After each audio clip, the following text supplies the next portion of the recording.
I walked into my living room and saw my husband kissing my son's fiancée on the morning of their wedding.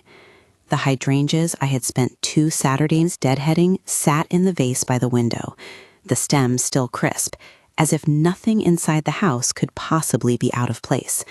I stood in the doorway, grocery bag half in my hand, and watched the world split in two. We had been married 25 years. I keep ledgers for dinner plans the way some people keep photo albums. I could tell you how many times Franklin wore the blue tie for client lunches, how he liked his coffee black and his socks mismatched, what shelf on the garage pegboard held the spare light bulbs. I could tell you how a careful life looks from the inside, neat, rational, ruled by habit. That day, habit betrayed me. Habit and the terrifying knowledge that sometimes the neatest surfaces hide the largest cracks. If this is hitting you, drop the city you're watching from in the comments. It helps to know we aren't alone. Elijah came to the house early that morning, sneakers on the welcome mat, jaw tight enough I wondered if he'd been chewing fingernails.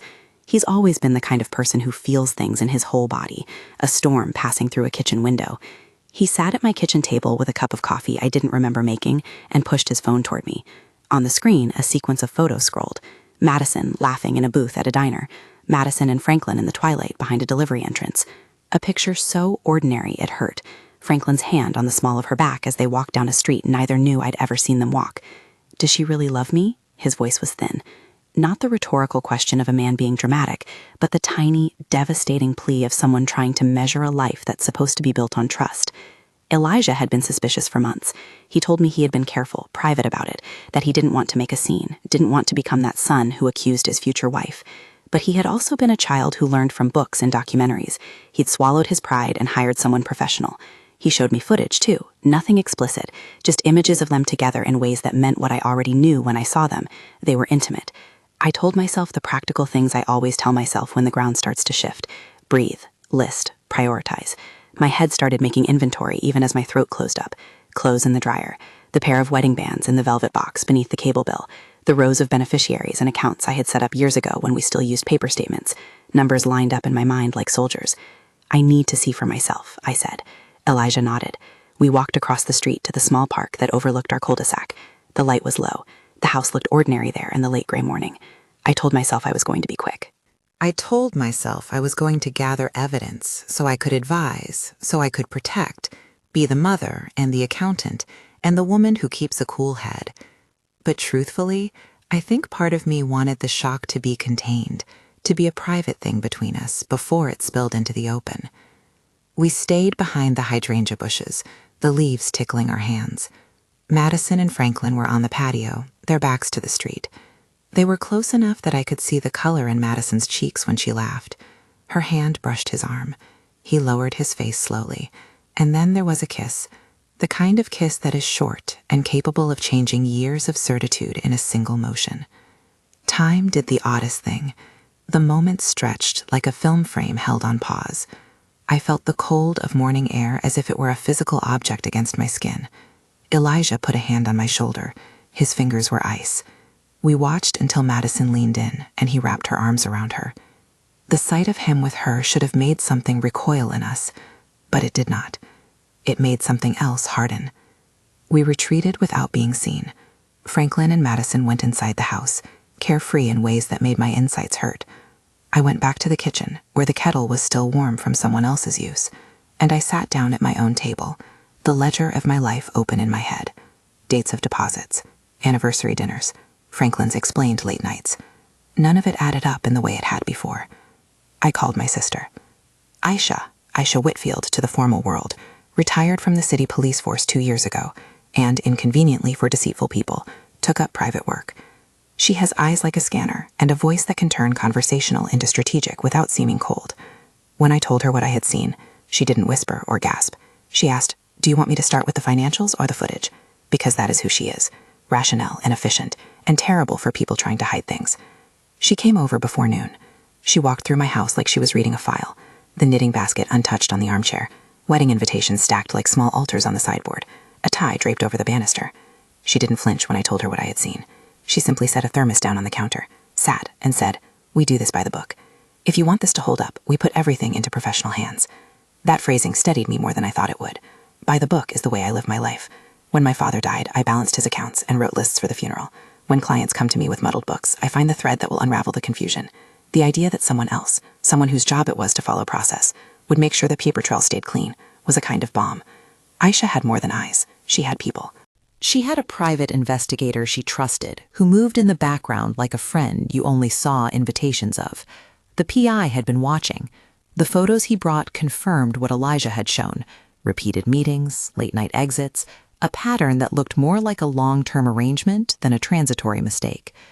But it was the other findings that made my breath stutter. It started as a dull clinical sentence at Aisha's kitchen table. We pulled some banking leads. There are unexplained withdrawals. The way she said it was almost an apology, a professional's regret. She slid a packet across the table. Inside were printouts of transactions, dates, amounts, places, names I hadn't seen in our accounts, checks written to people whose names I'd never heard, loans taken out in Franklin's name that were not on any mortgage documents I knew about. Small things that, when lined up, made an ugly picture. "I don't want you to jump to conclusions," Aisha said, "but this looks like someone moved money, and a few of these entries tie back to a business Madison has been involved with." I remember the precise feeling of how my mind shifted then. At first, I felt only wounded, the old, raw hurt of being replaced by someone my son loved. But then the accountant in me sat up straight. Misappropriated funds are a language I understand. Fractions of percentage points, odd withdrawals, loans taken out quietly. These are not romantic gestures. They are behavior patterns that have consequences. To discover that the betrayal extended into our finances felt like discovering water under a floorboard. The wood was wet. The structure was compromised.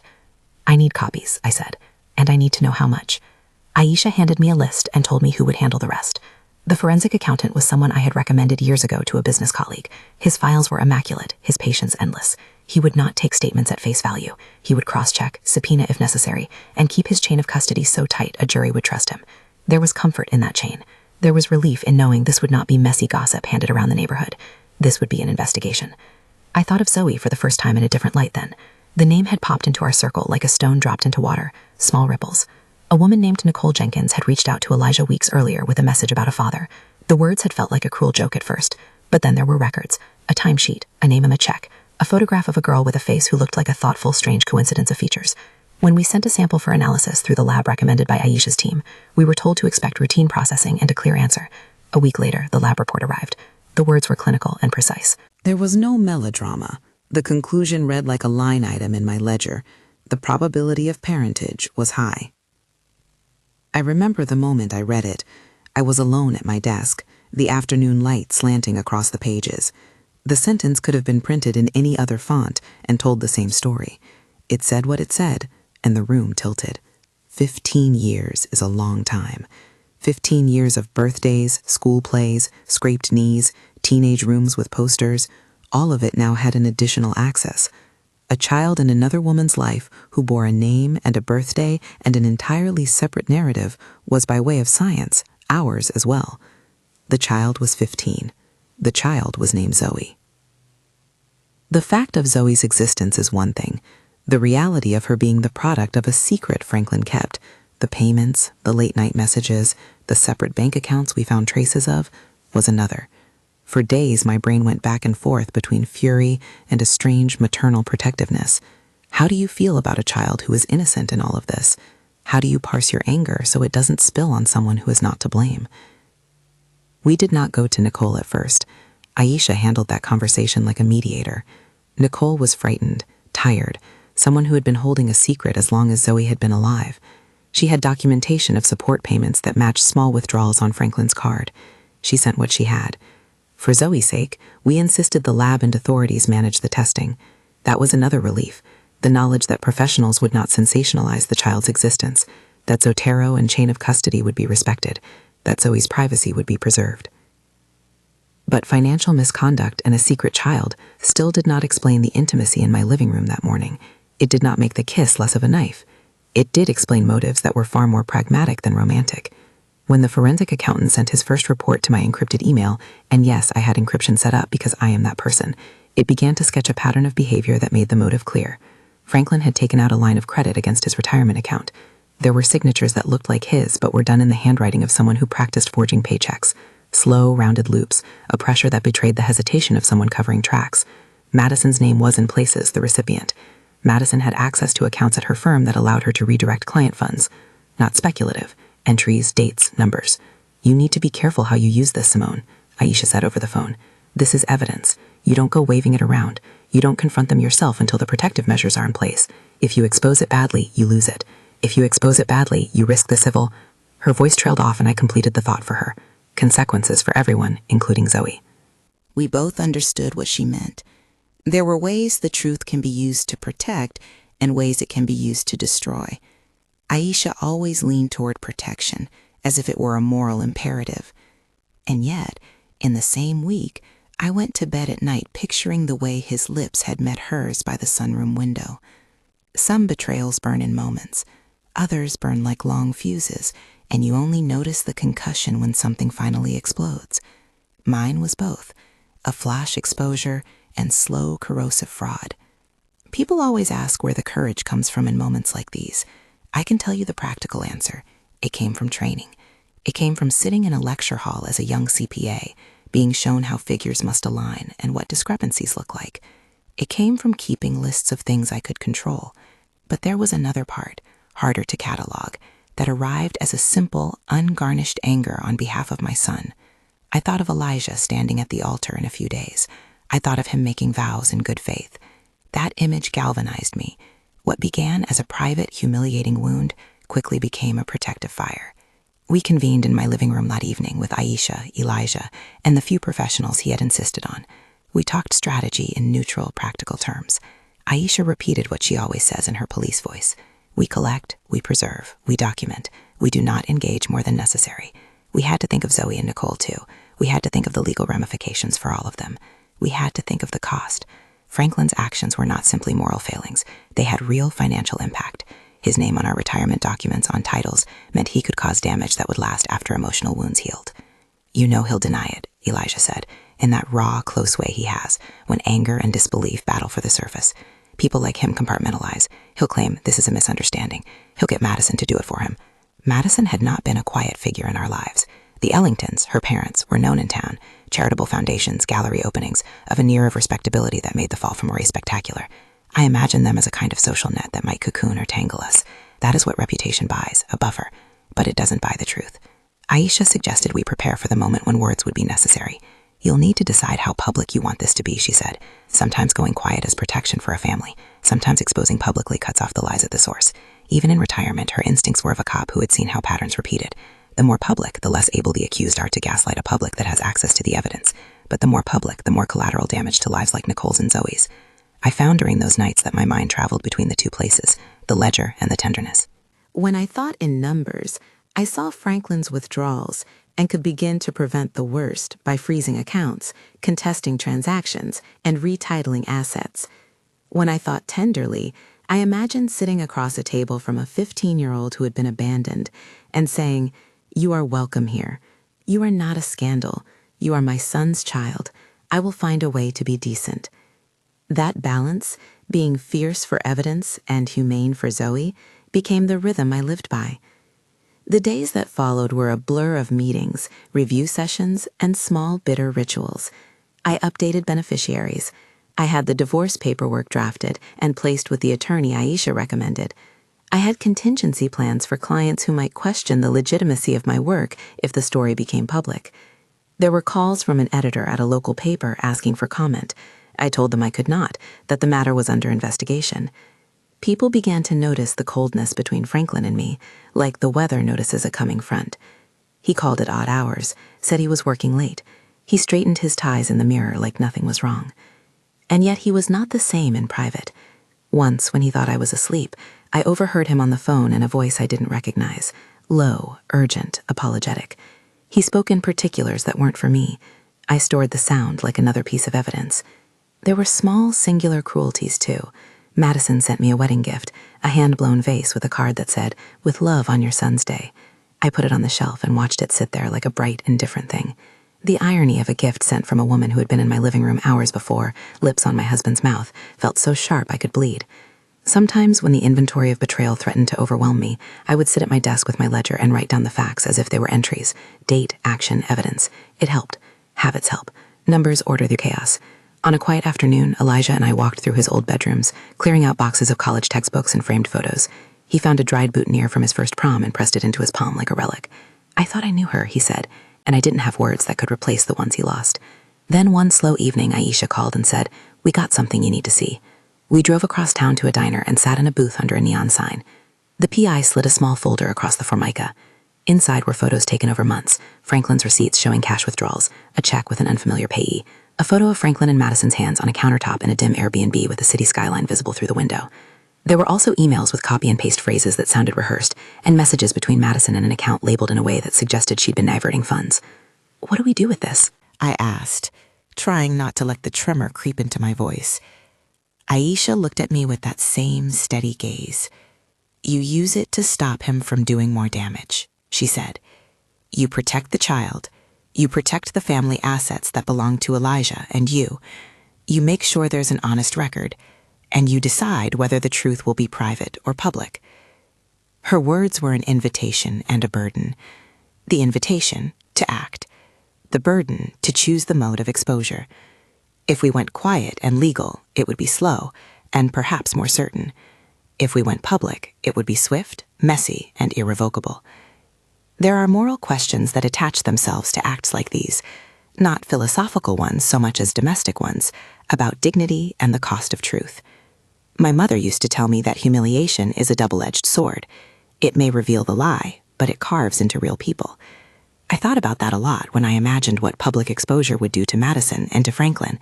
I thought about what it would do to Zoe, to Nicole, and to the Ellington name that had stood for generations. I thought about Elijah standing at the altar, and what a public moment of revelation would do to his body of memory. Yet there was another consideration, the possibility that if we let the truth be private, the manipulators would continue. People who hide in shadows tend to keep shadows, because nobody shines light where they are. There comes a point where discretion becomes enablement, and so we moved between caution and a kind of fierce, necessary audacity. The weeks until the wedding felt like the breath held before a plunge. Invitations were sent, the venue booked, the guest list confirmed. People who would come expecting vows about forever were planning to sit at tables under white linen. It seemed obscene that the space where promises would be made was the same space where we might choose to cut through lies. I started to prepare things you don't usually prepare for a wedding, not the seating chart, but a file with copies of bank statements, the lab report confirming paternity, the PI photos in a sequence that told the timeline.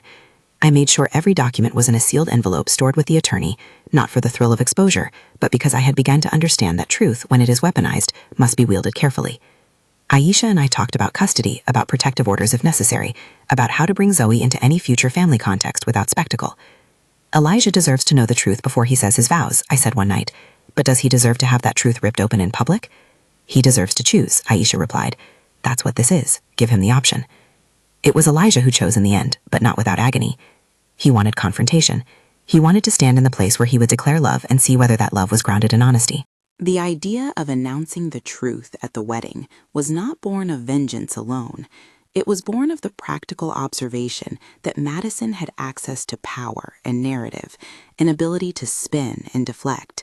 To confront the lie publicly would limit the opportunity to gaslight an entire congregation.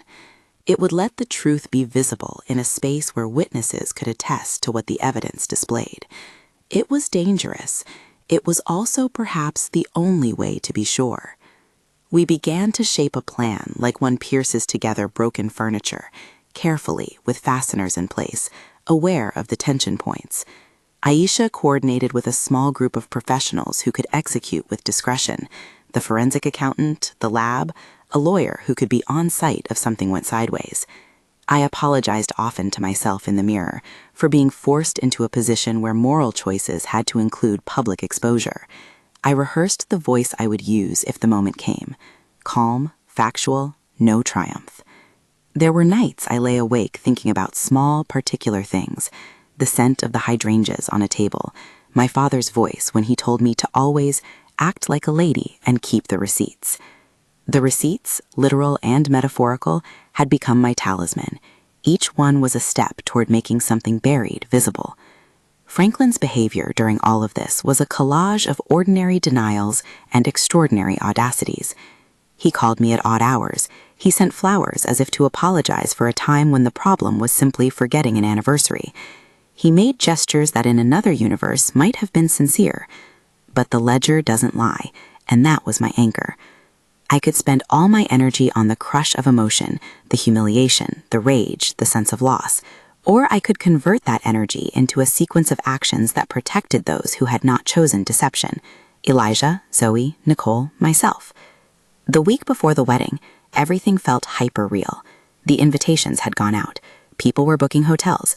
The Ellingtons had mobilized their social network in ways that made the event look like a local celebrity gala. The press sniffed at the edges, but we kept the story quiet. People who didn't know the truth continued to send congratulations. Franklin kept his distance and his charm, playing the part of the man who was proud of his son on the cusp of starting a new life. In a different reality, maybe he had been that man. In this one, the man we thought we knew had a double life that included a 15-year-old he never mentioned. We met in small gatherings, the inner circle of people who understood what was at stake. Aisha, Elijah, and I spent an afternoon making a timeline, not in the show-off sense, but in a way that organized the facts so that if we needed to present them, we could. The PI arranged the photos in a sequence that was damning by its simplicity. Dates, locations, exchanges that made a pattern. The forensic report came through with the same cold precision. The lab's results were definitive. The financial audit showed directionality. The pieces fit into a narrative that left very little space for plausible alternative explanations. In the days that followed, I found myself slipping into roles I had not expected. I was mother and investigator, accountant and tender-hearted woman forced to be cruel in service of the truth. I wrote a short note to Franklin one evening. "We need to talk."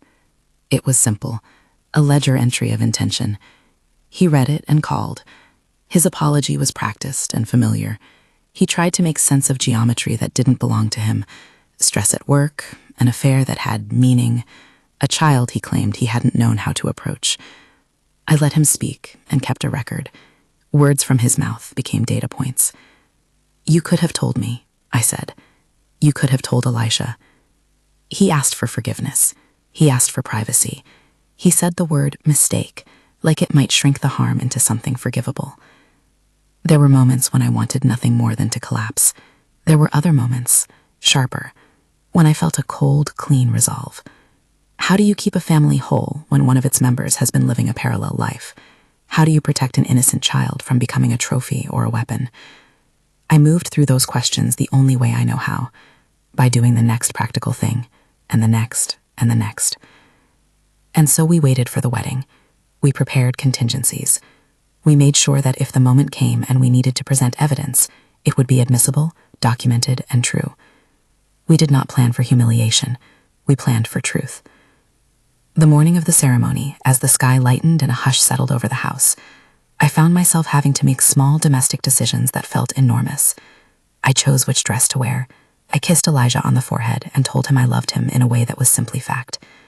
Underneath the surface of ordinary tenderness, a machine of logistics hummed.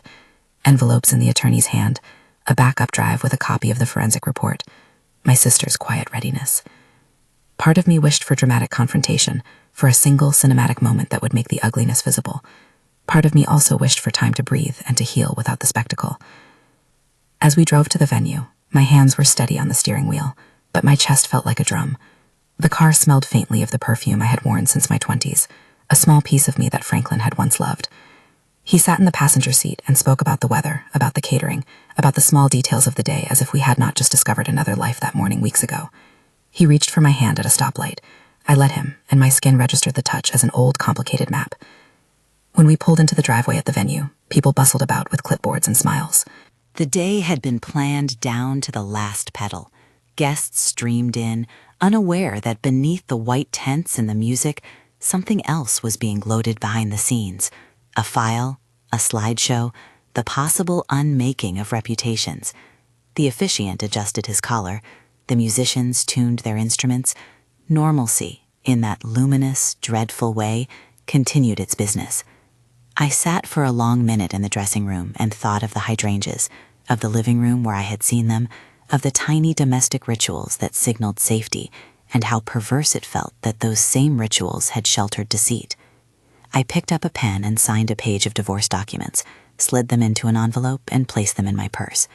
That act was not theatrical, it was practical. It was an insurance, a way of ensuring that if the world tilted, my son and I would have some legal protection. The paper did not heal, and it did not humiliate. It was a boundary. When I stood to leave the room, Aisha squeezed my hand hard enough to hurt. "Remember," she said, "you don't have to do anything you don't want to do. We act for Elijah. We act for the truth. We act to protect Zoe." I thought about Zoe then, about the quiet way a child holds trauma and how our job as adults is to keep it from calcifying into shame. I thought about how deliberate compassion could become a framework. We could expose the deception and still receive the child with humanity. It felt possible, like a hard stitch that could close a wound without leaving a grotesque scar. And then the organ started, and the doors opened. People rose and turned. There were flowers everywhere, and for a moment I felt the strange, cruel beauty of a world that insists on ceremony even when everything else is broken. I took a breath and rose with everyone else, my face composed, my heart a complicated ledger of numbers and names. The moment when I moved toward the front of the chapel is burned into my head for its paradox. Every detail was ordinary, and every detail was extraordinary. The officiant said the line about "speak now or forever hold your peace," and a noise like a held breath passed through the room. I felt a current of energy ripple under the linen and through the guests, as if everyone there somehow knew that the day would pivot on a single decision. I reached up to my purse. The case with the USB sat there like a small, cold stone. My fingers found it, and for a heartbeat, the world narrowed to the circumference of that object. It contained files, photographs, lab reports, all the things that had arrived like cold, hard truths across the week. The thought of pressing a single button and changing everything made the air thickened. I placed the case back in my bag and sat down. The officiant smiled, the smile of a man who believes in vows. The congregation smiled back. Franklin looked at me with eyes that still, even then, could seem innocently kind. Somewhere behind the rows of guests, the machine of evidence waited. I felt the weight of the room like a physical thing. Warm bodies, paper programs, the faint perfume of lilies fighting the summer air. The organ swelled behind us, and the bride glided down the aisle in a white wave. For a moment, everything was the ordinary choreography of a wedding. The soft hush, the rustle of fabrics, the way Franklin smiled at me as if to say, "We're fine." He did not know the ground that was about to open under his feet. He did not know the files in my purse. My fingers brushed the USB case again, as if touching metal could steady me. I had rehearsed a voice that did not rise above the facts. No accusations, no spectacle of triumph, just the truth laid out in a clean line that would not belong to gossip. I thought of Zoe sitting somewhere else in the world, of how sudden publicity could break a child. I thought of Nicole, who had been frightened and brave in equal measures when she first reached out. I thought of Elijah at the front of that room, about to make vows, about to trust. The officiant asked if anyone objected. There was only the usual polite silence. No one stood. I rose.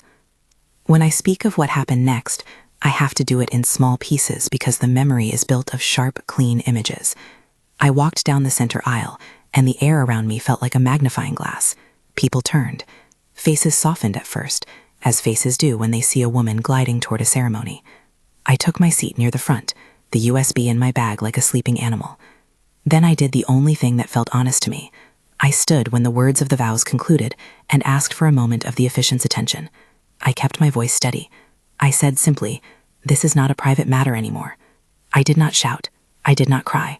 I gave a set of facts, one after another, as if I were balancing a ledger in public. I had practiced the language with Aisha and the attorney. "We will present material that needs to be seen," the attorney told me. "You state what you know. We have the rest." So I stated what I could in a few measured sentences. The photos, the withdrawals, the lab result we had received confirming parentage, the pattern of transfers that implicated Madison's firm. I did not detail the personal intimacies. That was not what this was about. I slid the USB to the sound technician at the back and asked him to play what was on it for everyone to see.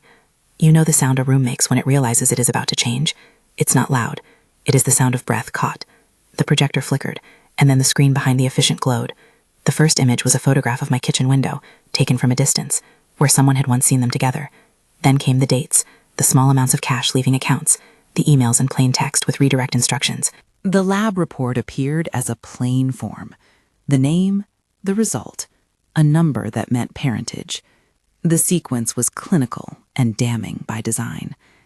Gasps moved like a wave. A woman in the pew in front of me dropped her program and then recovered it by clutching both hands to her chest. The Ellingtons leaned forward, as if proximity could disprove what their eyes had just taken in. Madison's face was a mask at first, then color drained, then went pale. Franklin's expression shifted through stages: confusion, then anger, then an attempt at control. He opened his mouth, as if to say something, and the attorney rose. Authorities moved quietly, because that was what we had paid the legal price and planned for: a professional response, not a mob. Men and women in plain clothes stepped from a side door where they had been waiting. It was not dramatic. It was precise. They had probable cause. They had warrants. They had evidence collated in ways a court would respect. The officer who approached them did not shout. He presented his badge and asked Madison to come with him. Madison stumbled toward the back of the room, as if the aisle were suddenly longer. Her mouth moved, producing a sound that I recognized as protest. This is wrong. But it landed on ears that now had facts to counter the rhetoric. Someone from the Ellington family rose and intervened on Madison's behalf. A hush of pleading and denial spread, the old tactic of goodwill trying to smother evidence. The officer did not take arguments. He asked calm questions and offered to let her collect her things. Franklin saw the officer with Madison and made a run for it. People talk about the urge to flee like it's cinematic. It was not heroic. He pushed past chairs, past guests, past my son who had been standing there in stunned silence. He tried the back door and then the side gate. He was a man who had always liked to think he could charm his way out of trouble. That day, charm did not open gates fast enough. A security guard from the venue, one of the many hired for the event, moved to intercept. Franklin threw himself at the gate and managed to get over the threshold in a way that looked instinctively theatrical and clumsy. In trying to vault a low stone wall, his foot caught on a trumpet vine trellis or a misplaced box. He fell, not elegantly, but hard. The security guard and the officer grabbed him as he came down. His fall was quick and loud and shameful in ways triumph never is. He hit the grass. The assembly had become a theater of consequences. No one shouted. No one laughed.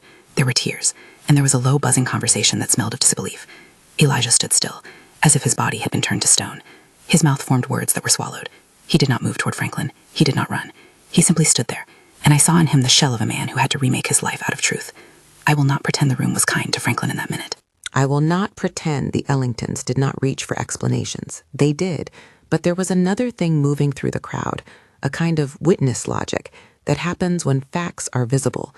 People who had been willing to accept surface narratives found themselves replaced by a clearer picture and could not, in good conscience, revert. The wedding opened a seam that would not stitch itself closed. Madison was escorted away. The officer read rights in a voice so steady I admired the calm of his training. There were murmurs about embezzlement, about client funds going missing. There were questions about chain of custody and forensic timelines, and about what a lab had to say. Professionals present answered some, and declined to elaborate on legal strategy. That was their work. That was part of why we had arranged for them to be there. The press arrived later in a pack, as they always do when reputations with public visibility break.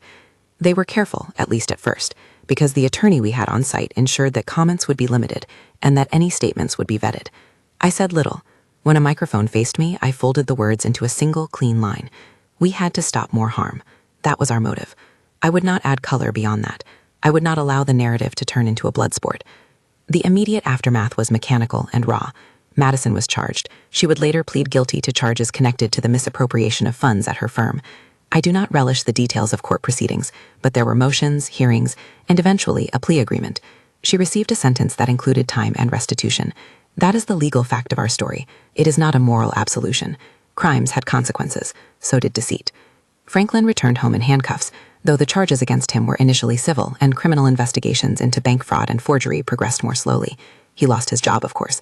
The company that had once applauded his charm could not reconcile the ledgers that showed otherwise. I walked through the days after the wedding as if in a dream. There were reporters at my porch some mornings. There were neighbors who stopped by with casseroles, and others who stopped speaking. My phone rang with calls from creditors and from people who wanted to know whether I would come on camera. I said no. I needed to keep Elijah's life as steady as possible. We filed for divorce. The papers I had signed days earlier were stamped and filed by a clerk who did not look up from her work. That administrative motion felt like an anchor. It did not fix everything, but it opened a path. The financial wrangling took time. Forensic accountants, bank responses, retitling of assets, contested claims. Franklin's name was disentangled from some things and tied up in others. The work was tedious and precise, and in its own small way, healing. Numbers do not lie, and the ledger returned to being a place where I could find truth. There is a moment after public exposure when everything flattens. The adrenaline ebbs. The papers become routine. Your days hollow out into appointments and signatures and mediated conversations. People you thought would stay step back. They were awkward social calls from the Ellingtons, phone calls that felt like the touch of a hand that did not know how to apologize. The town had changed. So had my house. 2 weeks after the wedding, when the legal teams had done their immediate work and the news cycle had moved away from the story, a message arrived from Nicole. She wrote simply, as if her life required no flourish. Zoe wants to meet him, if you are willing. My heart clenched the way it did on the day I read the lab report. I had to think about Zoe. 12, 13, 15, these are tender years where identity is still being shaped. I thought about what publicity had done to her and what exposure would do. I thought about how adults make decisions and what cost that exacts on children. We arranged a meeting in a neutral place, a coffee shop that smelled of cinnamon and espresso, a place with booths and low light that seemed to protect conversations.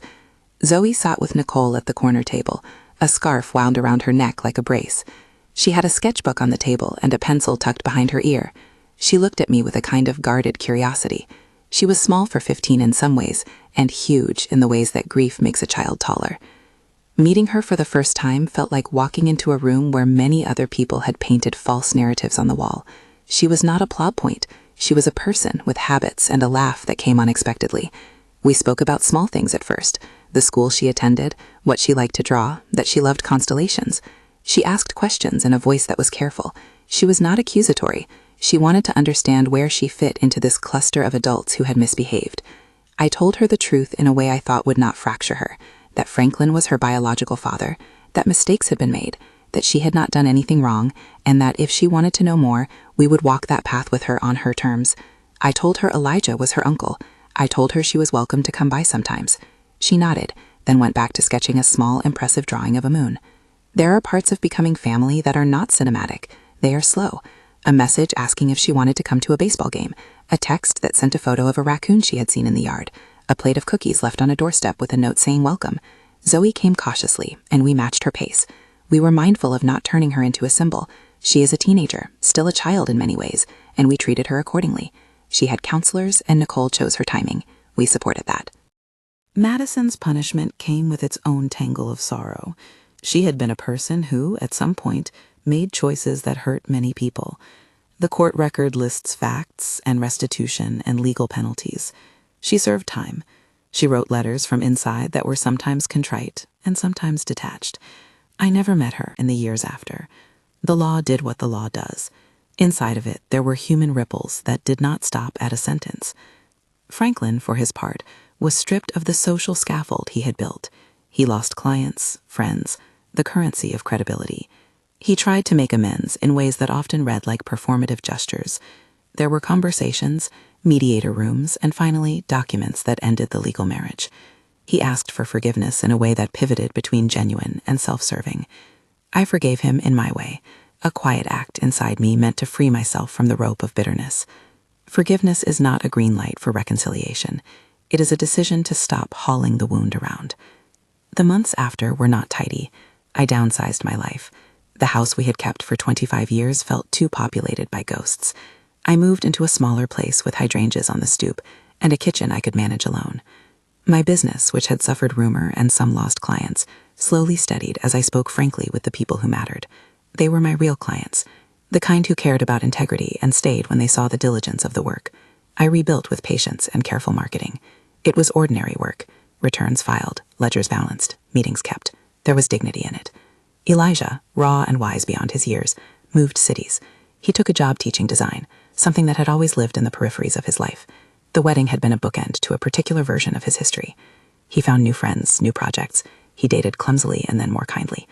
He leaned on therapy and on a brotherhood of men who did not let him be swallowed by humiliation. It took time for the sharp edges to dull, but he endured. Zoe became, slowly, part of our rhythm. She came to holidays and then to low-key Sunday dinners. She learned how we did things, how I labeled food in the fridge when I hosted, how Elijah left his guitar out like a piece of furniture. She stayed for short stretches and then longer ones. She and Elijah developed an odd, tender closeness, the shared ease of someone who loves you and was also your family by blood. Nicole and I developed an arrangement that respected her agency and her boundaries. She would always be Zoe's mother first. Our role was to be kind and steady. There were moments of awkwardness that required repair. Zoe's questions about why people had been so cruel, the looks from neighbors who remembered only the headline, Franklin's occasional attempts at contact that Nicole or I rebuffed on Zoe's behalf. There were also moments of great tenderness. Zoe and Elijah watching late-night reruns in the living room with blankets. Zoe showing me a sketch of a backyard she wanted to grow. Zoe and I picking hydrangeas and arranging them the same way I had years earlier. A year after the revelation, I walked into my smaller kitchen and realized the ledger in my mind had changed. The calculations were not merely about assets any longer. They included measures of time, of trust rebuilt with care, of the small edges of joy that creep into lives that do the work of healing. My firm had regained stability. I had new clients who came by recommendation because they trusted what I represented: reliability, discretion, and a willingness to do the right thing when things got messy. There was a quiet ceremony in our house one summer. Nothing like a wedding, nothing with music aimed at creating viral moments. It was a picnic where Zoe pressed a small, awkward card into my hands and said, "Thank you for being kind." Elijah laughed until he cried. I kept the card. I keep more than numbers now. I keep a series of small human tokens that remind me a life can be remade. Still, you do not get over something like that cleanly. There are anniversaries that sting. There are images that arrive unbidden and need to be named and placed in boxes in my mind. I have days when I feel the old rage, a hot, useful thing that taught me to act. And I have days when I feel sorrow for choices others made. I try, with the ledger metaphor that shaped me, to inventory my emotions honestly and not let the worst of them become my only story. I forgave Franklin in the way that allowed me to sleep without plotting every night. I did not reconcile. I could not imagine us as partners again. Trust is an economic term as much as an emotional one. You either have it or you do not. We had to parse what could be returned and what could not. He is a figure in the story of our lives now, a complicated, flawed one who contributed to harm and also to histories that once mattered. I decided to forgive him for my own peace, not because what he did was excusable. There were legal restitutions, some of which helped make things administratively right. Banks corrected entries, settlements were reached, and the forensic accountant's work stood up in court. Those are facts in a case file. They do not erase pain. They do, however, create a perimeter of practical repair, which allowed me, Elijah, and Zoe some protection. As time passed, I found gratitude in small things. A morning where Zoe left a note on the refrigerator saying she had muffins, a note from a client who had stayed through the mess, Elijah's laughter in the next room practicing a set of songs for a community gig. I took long walks and would sometimes find myself at the edge of the small park, where not long before, I had hidden behind hydrangeas and watched a moment unfold. Back then, I thought of that morning as the fissure. Now, I think of it as an origin of sorts, a beginning of seeing clearly what a life needed to be rebuilt into. I do not counsel public humiliation for everyone. I will not pretend the exposure we chose as a template. There are costs, legal, social, human, that vary wildly depending on circumstances. Our decision was tailored to a dangerous combination: access to funds, an ability to manipulate narratives, and a child whose life could be harmed if the pattern continued. That was our calculus. For others, silence and legal work or other paths may be more appropriate.